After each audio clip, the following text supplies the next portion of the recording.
Hey there football fans, and welcome back to Footy Today. There are big stories breaking across Europe. Reports claim Harry Kane is eyeing a sensational return to the Premier League with a shock move to Liverpool on the cards. Meanwhile, Barcelona wonderkid Lamine Yamal fires back after criticism from a Real Madrid star. Over at Chelsea, Todd Boehly has unveiled major plans for a brand new stadium. And to round things off, Hansi Flick has given the green light on Barcelona's latest right-back target. So, links to the original articles are in the description box below. Let's dive into all the latest football news you need to know. Harry Kane's future is back in the spotlight, and this time Liverpool are reportedly leading the race for his shock return to the Premier League. Kane's move to Bayern Munich last summer cost the German giants around about £100 million, and he's been in lethal form, smashing 76 goals in just 82 games. Despite that form, reports now claim Kane wants to finish his career back in England, with Liverpool emerging as surprise favourites. His release clause, which drops to only £54 million next winter, could make him an irresistible target for Arne Slot's side as they look to bolster their European ambitions. Sources suggest Kane is drawn to Liverpool's project, a team ready to challenge at the very top, but praising him away from Bayern Munich won't be easy. Interestingly, Bayern legend Mario Basler hopes Kane stays put, insisting he's more valuable than even Robert Lewandowski was when he played for Bayern Munich. Kane's desire to return home could force Bayern's hand, and a move like this might just reshape the Premier League title race next season.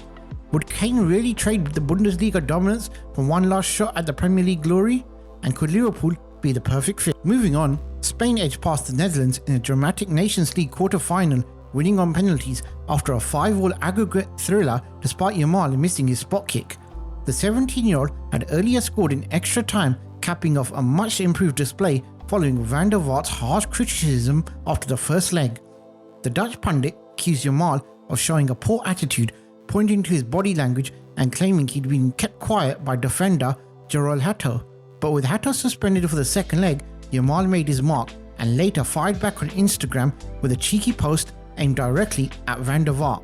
The caption read, "Pants down, a goal missed penalty, and in the semi-finals, go Spain." Spain now march on to face France in the semis, as Yamal silences one critic for now.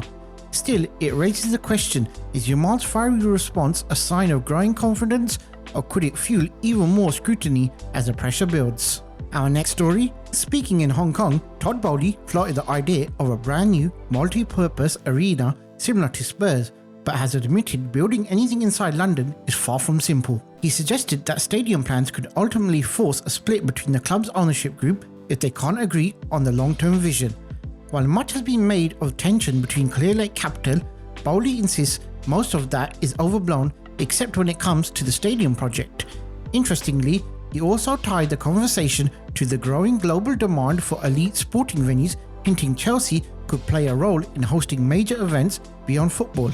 Still, Boehly stressed the owners remain aligned on their aggressive youth recruitment strategy, pointing to raising stars like Estevao William and Kendry Perez. He even claimed Chelsea's value has grown since their £2.5 billion takeover, with the club now sitting comfortably in the Premier League's top 4. Now onto our last story. Director of Football Deco has been tracking the Brazilian Vanderson since his Grimo days and sees him as the perfect mix of strength, skill and attacking instinct. Hansi Flick has reportedly given the green light, with Vanderson's versatility able to cover multiple positions appealing. Talks to the players' camp are underway. However, Barcelona need to wait until they find out what budget they've got. A lot depends on Jules Koundé's future. If Barcelona cannot get Vanderson, they'll turn their attention to Flamengo's Wesley, who's valued about €35 million. Complicating matters though, however, Barcelona are also chasing big money moves for Luis Diaz, which could limit their actual budget for a right back. That wraps up today's update. If you enjoyed the video, make sure to hit the like button. It really helps us out. Don't forget to subscribe if you're new here, and feel free to share your thoughts on these stories in the comments below. Also, let us know which team you support so we can tailor future videos to cover the latest updates and news about your club. And while you're here, why not check out our previous videos? We break down the biggest daily stories in quick, easy to digest format. Thanks for watching, and we'll see you in the next one.